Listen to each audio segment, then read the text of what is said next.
Well, if you came here looking for a review about a state park, you're in the right place. But as you can tell, we're not actually in a state park. This is sort of a culmination of a really strange few weeks for us in terms of travel. Yes, we travel a lot, but we tend to camp along the way.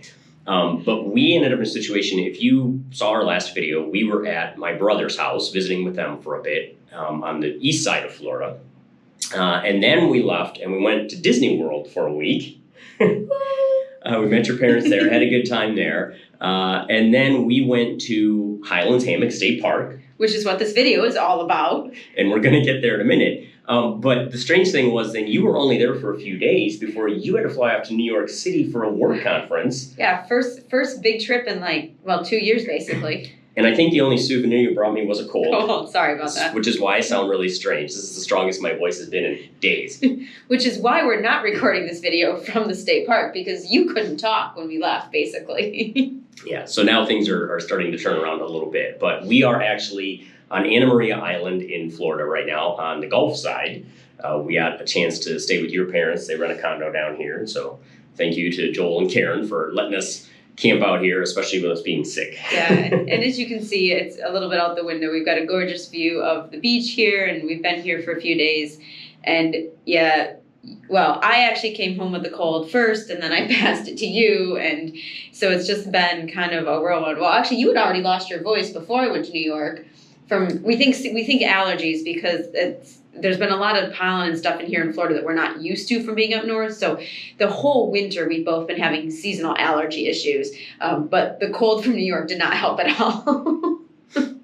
But while you were at Highlands Hammock for a few days, we did everything we could to check out the trail system there, which is a big part of that, obviously, with the hammock, with the big cypress trees. That's a big part of that park. And there's a lot of different things that you can see there. So talk a little bit about kind of what you saw and things that you liked about it. Highlands Hammock is really cool. To kick off with, Highlands Hammock State Park was Florida's very first state park. And it was built partially by the CCC, and we've got a segment on that we'll get to in a second. But it is known for the hammock, which is the big canopy with the trees and the different cypress trees. And at one point, there was a big orange grove there and a lot of different things. So over the years, the park has seen a lot of different changes. But what's still cool about it is the really, really old cypress trees. A really interesting oddity here at Highlands Hammock State Park is this giant live oak tree that they have dated back, that I believe started growing around 970 AD. So it is an old tree. And in the early 1900s, they discovered that it had a disease that was damaging the heartwood. And we learned, if you saw our video from Heartwood Pine State Park in Michigan, that you can end up with a hollow tree, that the outside of the tree is what's really living, and that heartwood can actually completely disappear, and you'll have a hollow tree, but it'll still be alive. And so they came up with this idea to take out the disease that was damaging the heartwood of this tree.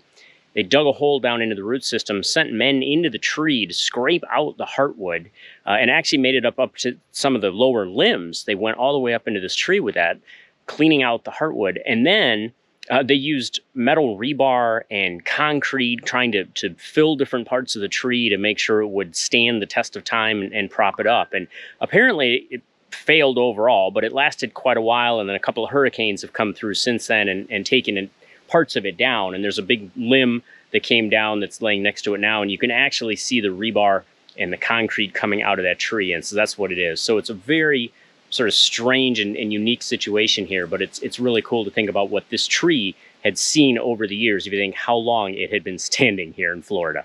The park itself is really designed to get out and see these trees and see this stuff. There is a central loop sort of that you can drive around or bike around, and I did that while you were gone. I went out and did some biking, but you can get to the different trailheads. None of the trails are very long. I think half a mile. Yes, the longest trail in the park is 0.6 miles, and it will take you a half hour. So depending on how much you want to spend looking at stuff. But what's nice is there's parking lots at each of the trailheads as you drive around. Most of them, or at least semi-centrally located. And some of the trails connect. So you could park at one and walk to others. I noticed when I was out doing the biking loop that there is a bike rack at every trailhead. I noticed that was really great to see that. It's a great way to see that park, is to bike part of that inner loop, park your bike, take a hike on the trail, and back on your bike and hit the next trail. So yeah, because it is noted there's no bikes on most of the trails, only the bike trail. So keep that in mind. But yeah, like you said, the park is designed to be out in nature, to get you out there to see the canopy and the hammock and all those trees and the cypress swamps and the cypress knees, which are the roots of the cypress trees that kind of come up in these mounds, and they're all over the park. And it's what helps them, it's their root system, and it helps hold them in, especially because of the hurricanes and the floods and everything else that comes through there. So it's just really kind of cool to see that part of nature. It's not something, at least from the northern perspective, from us up north, we don't usually see those kinds of things. It is kind of neat that you see sort of nature adapting to deal with nature, right? Because of the hurricanes and the types of storms and the swamps that these trees are in, they came up with a way to cement themselves in place with these root systems that are the cypress knees. So that's kind of neat to see that. And all of the trails are relatively easy. I mean, we said they're short, but they're pretty easy to walk on, and it's kind of a nice way to just see all these different parts of the park. One of probably the more unique trails is the boardwalk, and that kind of goes out over the swamp. And they tell you right at the beginning, there's a little sign that says there's an old catwalk, and it literally is like a 2-board width boardwalk through the swamp, and they've never replaced it. I mean, they've fixed it over time, but they've never torn it down and replaced it. So there's no railing on one side. There's basically 2 board widths and then a really low railing. So if you're afraid of falling into the swamp, I mean, maybe you shouldn't do it, or if you're not steady in your feet. But it's not scary by any means. I mean, you're only talking you're a couple feet up off the water. But it's not like a big wide boardwalk that you're used to seeing now. But it's a really cool way to get out and, kind of see into the hammock area. Apparently at different times you might be able to see alligators or turtles or fish or other things. We didn't happen to see any of those in that particular section of the trail, and the water was a little bit lower, but we did get to go on one of the Highland Hammock's famous attractions, which is the Tram Tour, and we did get to see alligators on that. We saw all kinds of animals on that. And the Tram Tour, there is a charge for that. I think it was $25 for the both of us. So it's $11 a person, and then there's tax. Florida has multiple layers of tax, so you're going to pay that down here. So it was about $25, I think, for the 2 of us to go. But it goes out, it's about an hour, they say. It took a little longer because our tour guide kept stopping. Ours was almost 2 hours by the time we were done. Well, we kept seeing a lot of animals and telling the guy to stop, and he was great about showing us the different animals and things. But what's really neat about that is what you're paying for is you get to go out on this tram, and you get to see a part of the park that is restricted. So unless you're taking the tour, you can't get out to this part of the park. And I think that's why you see more wildlife, because it is less busy. People aren't out on the trails there, and they drive you down these back roads, and we saw alligators and turtles and all kinds of fish and birds. It was really interesting. The main part of the Tram Tour, where you're going to see most of the alligators and the turtles and other wildlife, is essentially along this big, long canal. And it is man-made. It was built, we believe the guy said it was by the CCC, although the park at one time actually was owned, the whole land was owned by a private family who had started a botanical garden, and then it eventually became the state park. But this was like a big drainage ditch and part of the whole system. And now today it's essentially been taken over by the wildlife. And we apparently got really lucky that there were a lot of alligators the whole way along. Mama gators, daddy gators, baby gators, juvenile gators. My parents have been there in the past and said they didn't see any or 2, so I guess we got really lucky. But that's probably the biggest thing that you're going to see along there. Word to the wise, if you want to take the tram tour, make sure you sit on the driver's side of the tram. So little hint there, make sure you're first in line to get on the tram, because that canal is on the left-hand side and they don't come back. They only go one way. So make sure you're on the driver's side. Bring your camera, bring your binoculars, because sometimes you are going to want to see deeper into the woods or up into the trees to see the different birds and everything along the way. They've said sometimes they've seen fox and deer and other things depending on the time of day and the time of year that you're out on the tour. In addition to the trip along the canal that you take, there's several different ecosystems within this park. And so that's a nice part of the tram tour too, is you get to go through each of these different types and you'll see that. And there's just a lot going on in this park. You mentioned it was owned by private folks who wanted to do a botanical garden at one time, but there were folks that owned it and ended up putting in orange groves. Yeah. And there are still wild orange trees that are growing. So as you're on the trails, you'll look up and all of a sudden there'll be oranges hanging on a tree. So it's kind of interesting to see that. And the park is now actually trying to reestablish one of the orchards with those wild orange trees. So that was kind of neat to see that.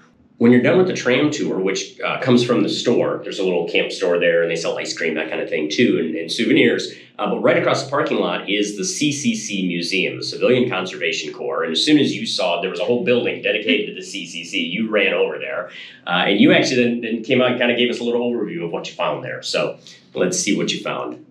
As you've probably learned, a common theme throughout our videos, and especially our state park videos, is learning everything there is to know about the Civilian Conservation Corps and how they really helped shape our state parks.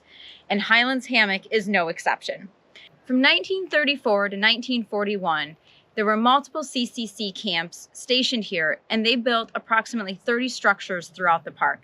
That included everything from restrooms and pavilions, a greenhouse, the rec hall, a kiln, a sawmill, and a lot of other things that not only are still here today, but helped build the park, like the sawmill. And they also dug canals, built roads, and really helped shape this park into what we still see here today. They also helped create ponds, fight forest fires, and planted more than 2,500 different species of plants throughout the park. Behind me is one of those original buildings, as you can see from the really cool brick fireplace that was sort of a standard among the CCC buildings, and we've seen those other places. And today it houses a museum, and it's a really nice museum, so you should definitely check it out. They've got a lot of different exhibits, and not only on specifically the work that was done here in the park, but on the other state parks in Florida that also had CCC camps. As you go through the museum, there's a number of different exhibits that have artifacts and things that people have donated to the museum of life here at camp. So whether that's clothing or mess hall tins or foot lockers, all the different things that the boys who were at the camp, left to their families, and the families have donated to the camp. There's also a map that shows every CCC camp throughout the entire United States, and it's just amazing when you see how many pins there are on that map.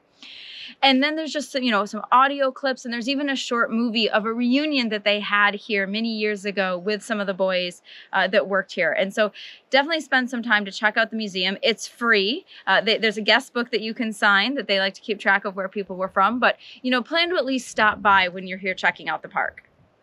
You mentioned earlier that the CCC was big in the construction of this park because it was one of Florida's first. It was 1935. I mean, it was the first. It was the first. I think there were like 3 or 4 that opened right near each other, but Highlands Hammock was the very first one in 35. And we also camped there, as I said. And the only problem with the campground is that I'm pretty sure it's the same from 1935. Some of the facilities look like they're original. So the sites themselves, some of them are oddly shaped, some are small, some are large, the access to some of them is different. So if you go to camp there, depending on the size of your rig, you really need to maybe call the rangers and make sure you're going to be able to get in, not just to the size of your site. Because a lot of times in state parks, you look online and it'll go, yes, you can fit a 35-foot rig in there. The question is, can you back a 35-foot rig in? Yes. So that's something you want to think about. But the campground facilities were okay. It is an old style. The campsites are right on top of each other. There's really not a lot of privacy. Now, I looked online and some of the reviews, people really like that. They're like, it has a very different vibe because of that, because you get to know your neighbors, whether you want to or not. But people like that. So, that's something to keep in mind too. It did seem like a very family-oriented, friends-oriented group camping. We saw a lot of, especially on the weekend that I was there, a lot of different groups camped together, kind of pulled their tents and tables and chairs and everything as close as they could, so that they could kind of have like a group camp section, and then their trailers were wherever around the spot, but their canopies and everything were together, and there was a lot of kids, a lot of dogs, just like I said, a lot of families. So I think that is a very popular park for that reason. One thing I think also to watch for is just like the trees are in weird spots, so like backing your rigs around that, as well as they have sort of felled trees to make kind of delineations between some of the sites. So it's like, I noticed a couple trailers were like right up against these like fallen logs, making it a little bit more challenging. If you're like, I need 2 more inches this way, you may have a hard time.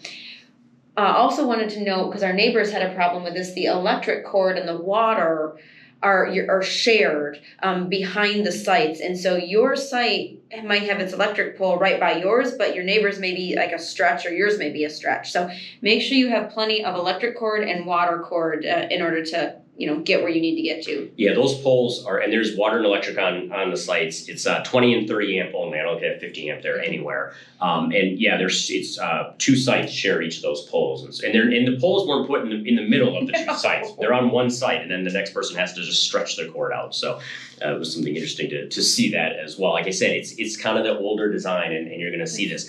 I noticed. Both while you were there and then the week you were gone and I was there, a lot of smaller and medium-sized rigs. And I think it's because of the way these sites are oddly shaped, and there's different smaller sizes, but there were a lot of Class Bs, a lot of small Cs and small trailers. So there were some bigger rigs. It can be done. But I think there's fewer sites available for those. I was just going to continue and mention, when you talk about electric and water, that's another part of the facilities that's very old. Mm-hmm. I mean, this park really needs some budget help. I don't know if anybody from the state of Florida is watching this that works in government, but we need to increase the maintenance budget for Highlands Hammock, because the electric poles, I mean, everything worked, everything tested out fine, but they just feel loose. They feel old when you're using them. The water, when you hook up to the spigots, many of them I noticed had some leaks when you were spraying everywhere. So there's that issue. When you go to use the restrooms, there is a more modern, handicap accessible facility that was closed the entire time. Even when I left, it was still closed. I kind of feel like it's been closed for a while. And I don't know, it's down for some sort of repairs or something. The original buildings, and I seriously think it's the 1935 buildings, are not in great shape either. There's, not all the toilets are working. The showers themselves are the very old style. The shower heads and the valves could use some help. So I don't want to discourage you by making it sound like it's a terrible place. It's a state park, people. I mean, you know what you're going to when you go to a state park. But it is an old state park, and it really does need some help. And I think that, I think it's a pretty popular place, and I'm surprised they haven't invested more in trying to update some of that.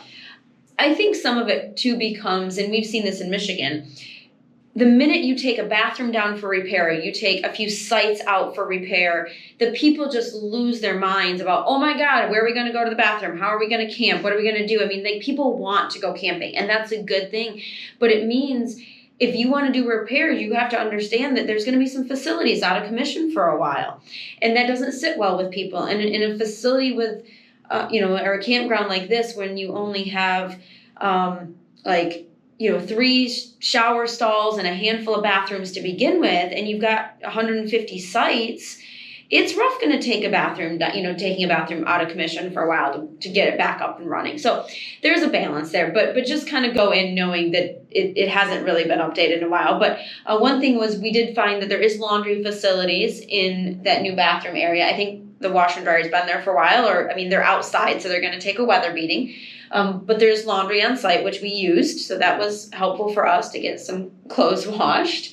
I was going to say, you mentioned taking down a bathroom to do repairs or renovations or anything, and it's even tougher, I think, in Florida, because we're used to in Michigan having sort of that shoulder season, before spring camping has really started, and when fall camping isn't popular for a lot of people, they can take down a bathroom. But I mean, Florida's continually camping, right? I don't know why it didn't dawn on me sooner.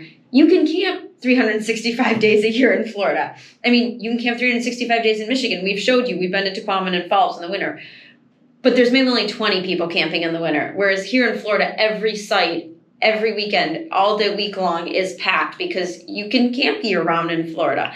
And I think we're just kind of forgetful about that we just don't do that in the northern states. Well, and remember, in the northern states, in Michigan, you can camp in a state park in winter, but there is no water. There's no water bathrooms facility. Are closed this is true. Anyway. So these bathrooms are getting, and all facilities, they're getting a lot of use. They're getting a lot of use. And so you just have to keep that in mind. So like we said, we're not complaining. We're just sort of kind of contemplating and thinking that, show the park some love, throw them some extra money if you got it, volunteer at the park, do your part to kind of help give some love back to these places, and just be mindful of that, kind of go in knowing that it's an old state park and it's an old facility.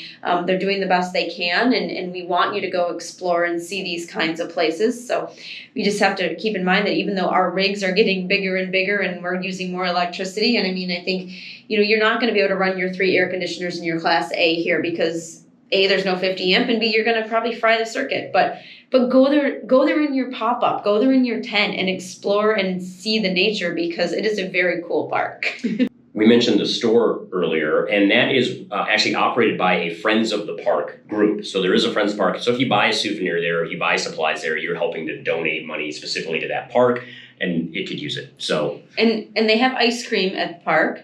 So they've got, in addition to like souvenirs and stuff, they do have some basic camping supplies, but they also have a little cooler full of ice cream and treats and hot dogs. And so if you did forget anything, you can stop in there and pick up a couple things. And if you aren't into camping there, well, you should have worn your shirt. You got a shirt there. You should have worn that for the video. It's very bright. It's very bright. It's like neon yellow. Neon yellow, green, safety shirt looking thing. But, yeah, they do have some nice stuff in there. What I was going to say was, if you're not into camping for whatever reason at this park, there is a big day use segment of the population at this park, right? People come in for the day to do the trails, or they'll do the tram tour. They'll go to the CCC Museum, and a lot of people I noticed were doing just sort of day use activities. Yeah, I actually think the majority, well, when we were on the tram tour, our tour guide said, how many of you are camping here at the state park? And us and one other person raised their hand. So clearly everybody else in the tram tour was just in for the day. And in fact, the family that was next to us, older retired couple, they apparently bring all their friends here. So anytime any of their friends come to visit, they bring them on this tram tour, which is what they were doing. They had some, another couple down with them. So it is a popular thing to do. I guess I don't know if we mentioned this, but Highlands Hammock is located sort of central lower Florida, about 2 hours south of Orlando, if that kind of gives you any idea, and almost directly east of Sarasota. So let's see, because I can do Florida on my hand, kind of like Michigan. So it's kind of like down in here-ish area. It's actually near Sebring. It's near Sebring. So it is kind of centrally located, other than it's Florida, so there's no roads that actually go anywhere close to get there. But once you get to the center of the state, right, and you get more swampland and that kind of thing. So, but it is, because of where its location is, it does make it for a very good day use area. And so you can rent pavilions, pack a picnic, come in, do the tram tour, walk the trails, and then head back to your rental house or whatever. So all in all, despite the older facilities, we really did have a good time at Highlands Hammock. And I mean, I think the trails are really unique to check out. There's a lot of things to do for families just to spend some time. And Florida's, their state park motto is the real Florida. And I think Highlands Hammock gives you a very good taste of the real Florida, of what Florida would have been like before it was paved over and turned into amusement parks. Yeah. So it's something that you can really check out at Highlands Hammock. So if you get to South Central Florida and you have an opportunity, whether it's to go camping at Highlands Hammock or just visit for the day, see if you can get there. Keep on trekking. And we'll see you out there.